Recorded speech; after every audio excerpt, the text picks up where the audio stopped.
Chronic swelling in the leg, पैरों में सूजन आ जाना और लंबे समय तक महीनों सालों उसका रहना, कम ना होना, कुछ समय के लिए कम हो जाए फिर वापस आ जाना।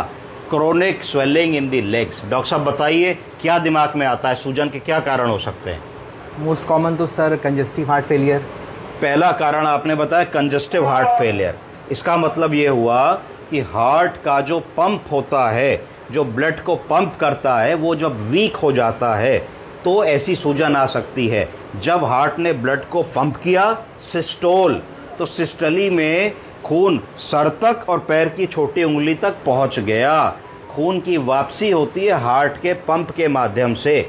ओल्ड एज के मरीजों में, ऐसे मरीजों में जो बहुत समय से बिस्तर पे हैं, बेड रिडन है, चलना फिरना कम कर दिया है, उनमें हार्ट की पंपिंग कैपेसिटी वीक हो जाती है, तो हार्ट उस ब्लड को पीछे खींच नहीं पाता है। इस स्थिति को कंजेस्टिव कार्डियक फेलियर या कंजेस्टिव हार्ट फेलियर कहते हैं। इसमें ज़रूरी होता है कि हम अपने मरीज़ को बताएं कि उस नमक का सेवन कम करें, कुछ फिजिकल एक्टिविटी करते रहें जिससे हार्ट की कंडीशन और हार्ट का पंप उनका इंटैक्ट रहे या बेटर रहे। ब्लड प्रेशर के यदि मरीज़ हैं तो ब्लड प्रेशर को कंट्रोल रखें। इस चीज़ पे भी वॉच रखें कि कोई कार्डियक एरिथमियास तो नहीं आ रहे हैं जो हार्ट फेलियर को प्रेसिपिटेट कर रहे हो, जैसे कि PSVT, paroxysmal supraventricular tachycardia, atrial fibrillation.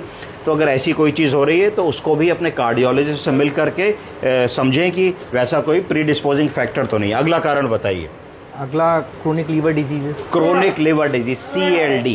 तो CLD का मतलब होता है कि जब आदमी को लिवर डिजीज होती है, या तीसरा कारण है CKD, क्रोनिक किडनी डिजीज होती है, तो कई बार ऐसा होता है कि प्रोटीनूरिया होने लगता है, पेशाब से प्रोटीन जाने लगता है, या लिवर प्रोटीन की सिंथेसिस प्रॉपरली नहीं हो पाती है तो लिवर डिजीज में, तो उसमें आदमी को हाइपोप्रोटीनीमिया होने लगता है, हाइपोएल्बुमिनिया होने लगता है, अर्थात प्रोटीन और एल्बुमिन की कमी होने लगती है। जब प्रोटीन और एल्बुमिन की कमी होगी तो भी पैरों में सूजन आ जाएगी।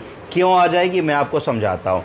सेल के अंदर अगर द्रव्य बैठा है तो उसको कहेंगे कि वो इंट्रासेलुलर बैठा है। जब आदमी कमज़ोर हो जाता है, उसका प्रोटीन एल्बुमिन कम हो जाता है, तो सेल के अंदर का घनत्व कम हो जाता है। घनत्व कम होने से क्या होता है कि सेल के अंदर का साइटोप्लाज्म, राइबोसोम, न्यूक्लियस, न्यूक्लियोलस के अंदर जो पानी होता है वो बाहर छोड़ देता है उसको। तो जो चीज़ इंट्रासेलुलर होनी चाहिए वो एक्स्ट्रा सेलुलर हो जाती है, सूजन आने लगती है। कहते हैं एक्स्ट्रावेसेशन हो गया, टीडल एडिमा आ गई। जो चीज़ इंट्रावेस्कुलर कंपार्टमेंट में होनी चाहिए वो एक्स्ट्रावेस्कुलर चली गई, जो इंट्रासेलुलर होनी चाहिए वो एक्स्ट्रा सेलुलर चली गई। तो ये एक्सप्लेन करता है कि क्रोनिक ऑर्गन डिजीज, चाहे वो लिवर की डिजीज़ हो, चाहे वो किडनी की डिजीज़ हो, उसमें भी सूजन आ सकती है। हार्ट की डिजीज़ में भी सूजन आ सकती है। अर्थात सूजन खुद से कोई रोग नहीं है, सूजन ये बता रहा है कि कहीं ना कहीं शरीर में कोई रोग हो रहा है।